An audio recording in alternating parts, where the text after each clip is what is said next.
Welcome to the Tech Show. I'm Sonya Gavankar. Today we look at the hottest 2026 sports coupes, figure out what home beauty products are real and which are just junk, and scrolling aids try and take my money. All that and more coming up on the Tech Show.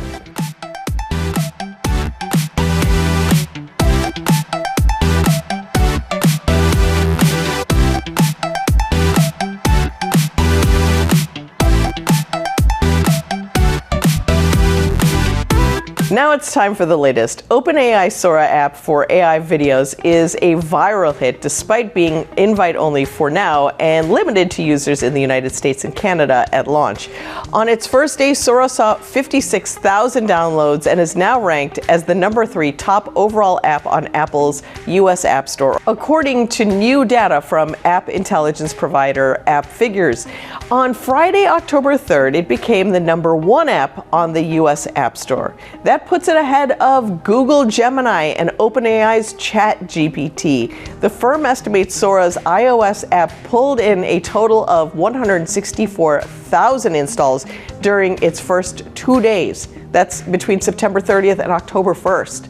The day one figures also put Sora's debut ahead of the performance of other major AI app launches, including Anthropic's Claude and Microsoft's Copilot, and puts it on par with xAI's Grok launch. Meanwhile, OpenAI's ChatGPT and Google's Gemini iOS apps had somewhat stronger launches, with each reaching at least 80,000 downloads on day one. Since Sora is still invite-only, this may not be the fairest comparison. We'll admit it. It's possible that the new video app could have attracted even more installs if it were open to all users. Some T-Mobile customers have been receiving legitimate-looking letters that say the carrier has detected concerning activity on their accounts, namely accessing websites hosting questionable material, and that, as a result, their usage will be monitored. Recipients have posted images of the letters on Reddit. Aside from the recipients' names and addresses, they're identical. All are what look like T-Mobile letterhead and are purportedly from its legal and emergency response teams. The letters say that the accounts visited sites promoting or facilitating hacking-related activities, and that hosted adult-oriented content featuring fictional characters represented as underage. They state that the content may not meet the threshold of clear legality, but it is ethically concerning and inconsistent with the standards of use outlined in T-Mobile's terms of services. And as a result, the websites at issue will be blocked and the accounts in question will be monitored. One Reddit user who received the letter wrote of his concerns, "I'm kind of freaked out that T-Mobile might shut down my account for stuff that I didn't do." While a few respondents questioned the legitimacy of the letters, it set off many who are worried about privacy. User Southern_repair_4416 wrote, "This is so dystopian, surveillance and censorship in disguise, with internet age restriction laws on the books in many states and sites like YouTube and Google policing age with AI. Data privacy is waning, making the letters all but more believable." But a T-Mobile spokesperson has confirmed to Android police that the letters are not from the carrier. "They do not come from T-Mobile and do not reflect our policies or practices," the spokesperson said. "We do not monitor or censor browsing activities, and like other providers, we use standard protections to block access to known malicious sites for security purposes." We'll be back in 30 seconds. Rise up, business.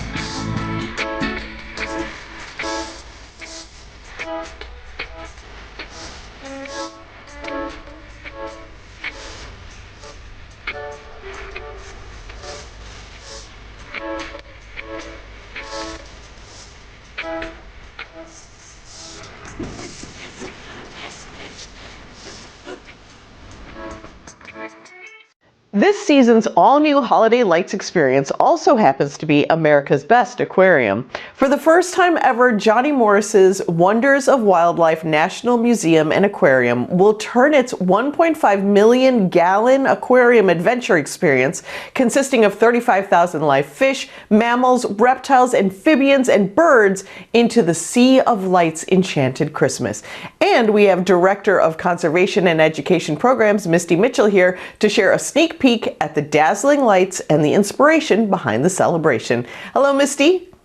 Thank you very much for having me today. So excited to be here. You are joining us live from the Wonders of Wildlife's all-new Holiday Lights experience. Tell us about the inspiration behind the event. So this exhibit, Sea of Lights Enchanted Christmas, is actually inspired by Johnny Morris. He's the founder of Bass Pro Shops and a leading conservationist. And it's about celebrating the outdoors and getting people involved in the outdoors. So what we're doing here is we have transformed the entire Wonders of Wildlife aquarium, the 1.5 million gallon aquarium, into a dazzling light display with festive music and holiday scenes throughout the entire facility. We're going to engage you in conservation so families and kids galore can take photo opportunities and share those with their families and friends. And then they can learn about conservation through our education interactives. Conservation is so important. It's the mission that we follow. Our education, we want to make sure that we're instilling conservation in that next generation, from our immersive exhibits, our AZA accreditation, to conservation partners that we partner with. We want to make sure that we are instilling that conservation efforts in everything that we do. And we're going to turn this facility into a glowing masterpiece of excitement and holiday experience. Misty, where can we plan our visit to see the amazing display? So you can go for more information at wondersofwildlife.org/seasons. And I can tell you, you will enjoy this experience, coming through, seeing the glow of the lights and experiencing it with your family and really enjoying that. It's a great experience. Everybody should come and see us. Thanks so much. Thank you, and have a very Merry Fishmas. We'll be back with more Tech Show in just a minute. Stay tuned.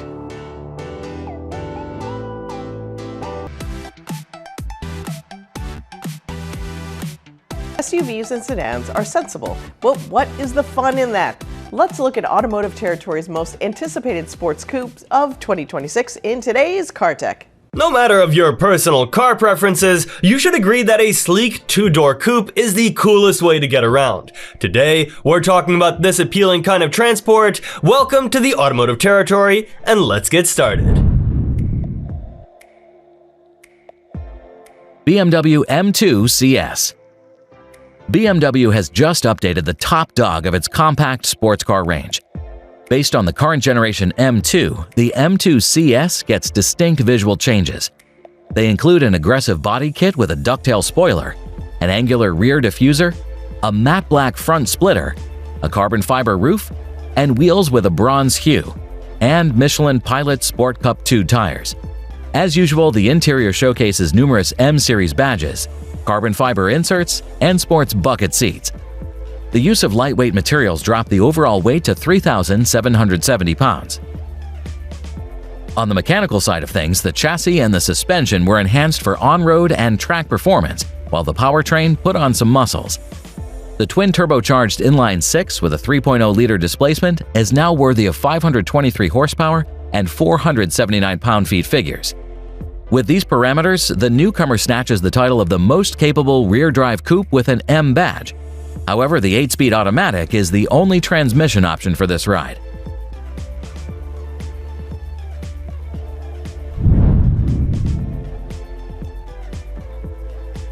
Longbow Speedster Roadster.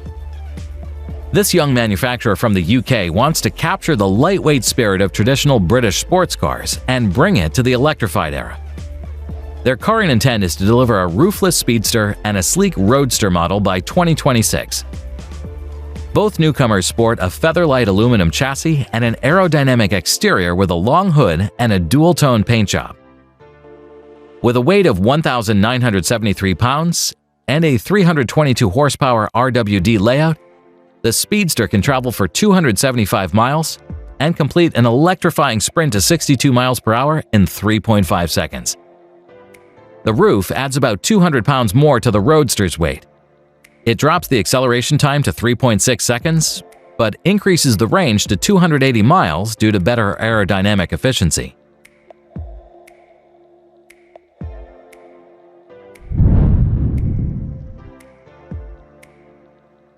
Morgan Supersport. It's the hottest debut for the British motoring industry. The new arrival gets many exterior revisions. They were carried out with aerodynamic efficiency in mind, reducing the drag by 5% and the lift by 20%.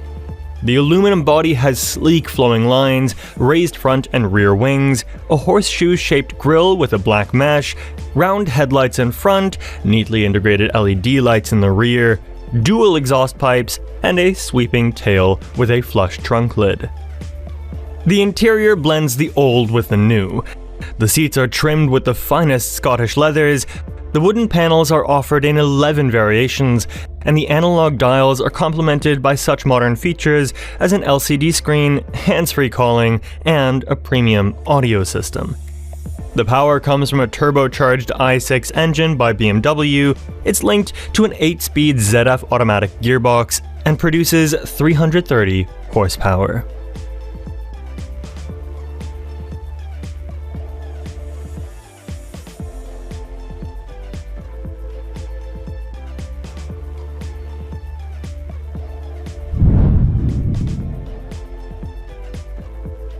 Genesis X Gran Berlinetta. This tasteful, retro-futuristic model embodies Genesis's athletic elegance design philosophy. It gets cab-backward proportions, an elongated hood, and pure parabolic lines.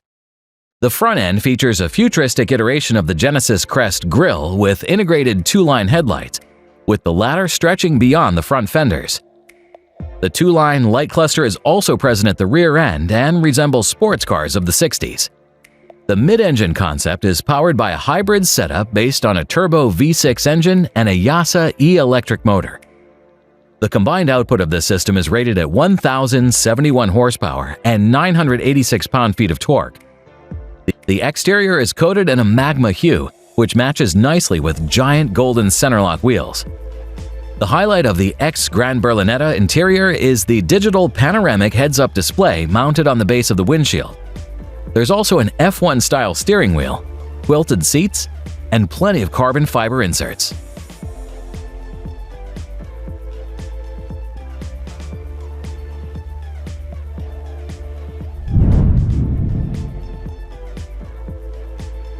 Toyota GR86 Yuzu Edition. It may be painful to hear for all Toyota fans, but the GR86 is losing the sales race in the sports coupe segment. This fact might have been prompted by the Japanese to play the nostalgia card and release the GR86 Yuzu Edition. This compact coupe pays tribute to the now legendary Scion FRS. The newcomer inherits the color scheme common to Japanese performance cars of the 2000s. The 860-unit Special Edition also adopts a wide range of premium goodies, namely Brembo brakes, Sachs dampers, the Toyota Performance Package, and attention-grabbing custom wheels. Under the hood, it hides the familiar 2.4-liter four-cylinder boxer that pushes out 228 horsepower and 184 pound-feet.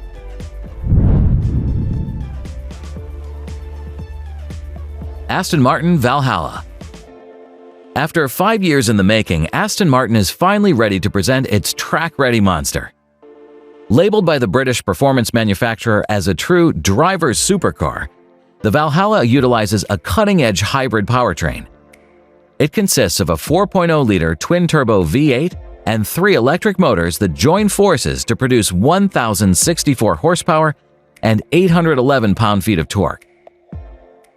Make a resolution to shop small and support local businesses with American Express. American Express, founder of Small Business Saturday, is continuing its support for small businesses. In partnership with Main Street America, they've launched a new $5 million Amex Shop Small Grants program. From now until January 16th, eligible U.S. small businesses can apply for one of 250 grants, each worth $20,000 to help them grow and support their communities. Small businesses are at the heart of our communities. They bring people together, create opportunities, and give neighborhoods their unique character. Each day, we're proud to back the small business owners who make our communities stronger. And it's inspiring to see consumers stepping up as well. According to American Express's latest Shop Small Impact study, 86% of respondents say they plan to shop small this holiday season. If you're a small business owner, American Express encourages you to find out if you're eligible, and if so, apply for the Amex Shop Small Grant program by visiting mainstreet.org/shopsmallgrant before January 16th.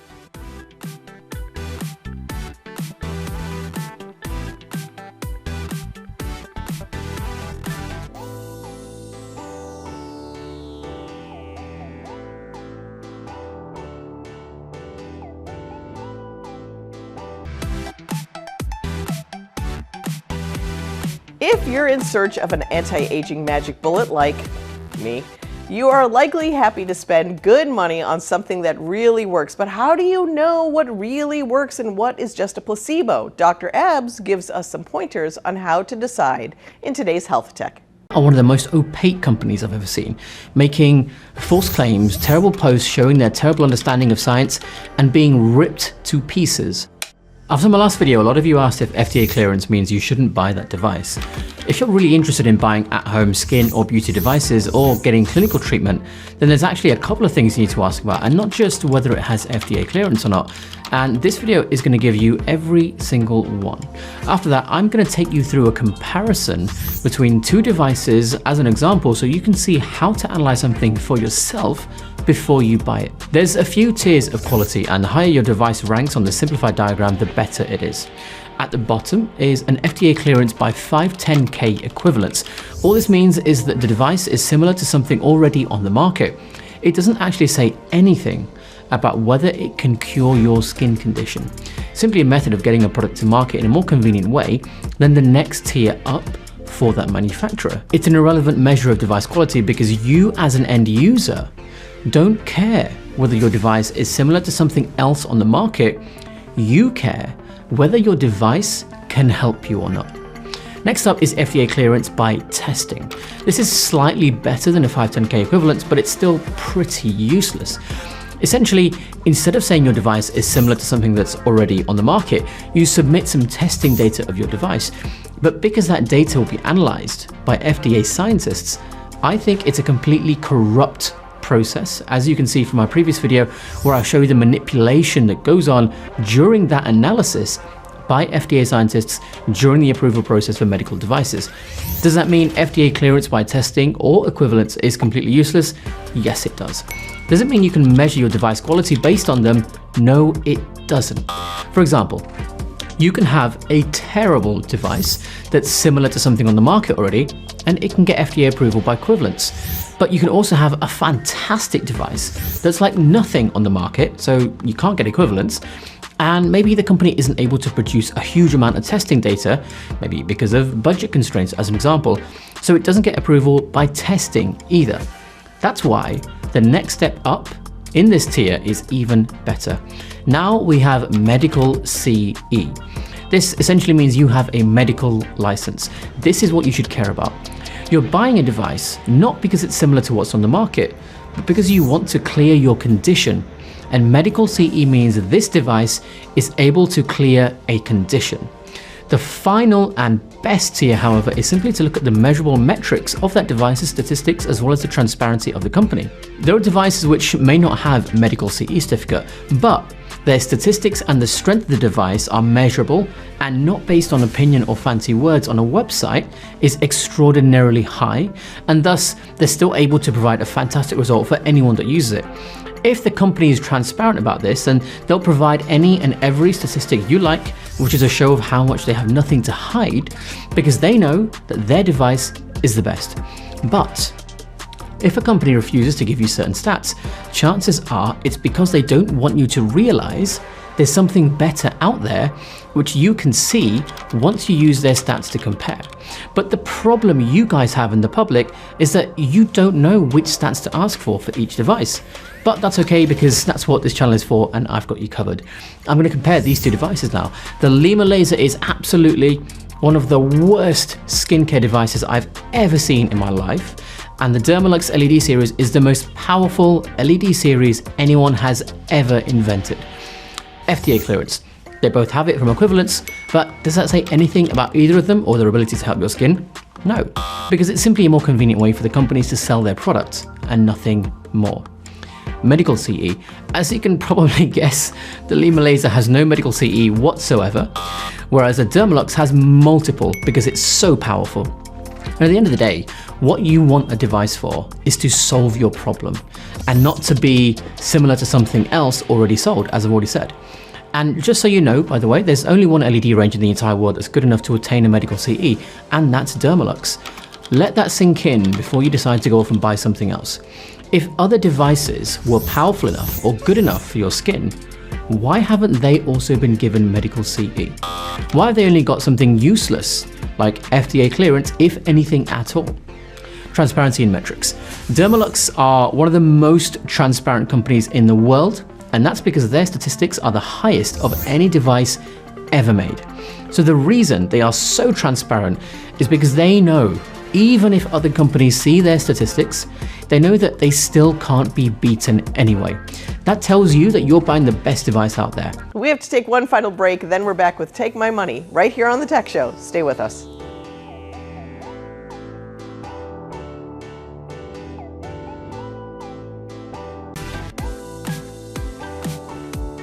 Now it's time for Take My Money. This time we have a universal scroll control.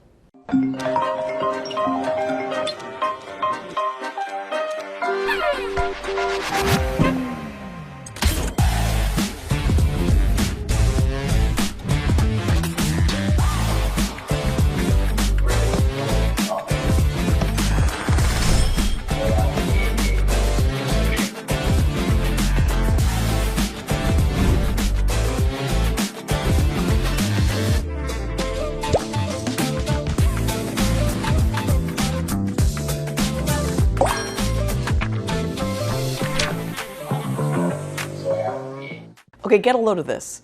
Our producer, April, is too lazy to get her hand outside of the covers to scroll on her e-reader, and so she thinks this is great. Honestly, I don't get it, except for maybe like an assisted device for somebody who has arthritis or movement issues. I just think like we have all the scrolling technology literally in our hands. But if Cheer Dots would send us one, April, and underneath her covers in the winter as she reads some book, would really appreciate it. Thanks for joining us this week. Follow us at The Tech Show TV and join the conversation. Tech you later.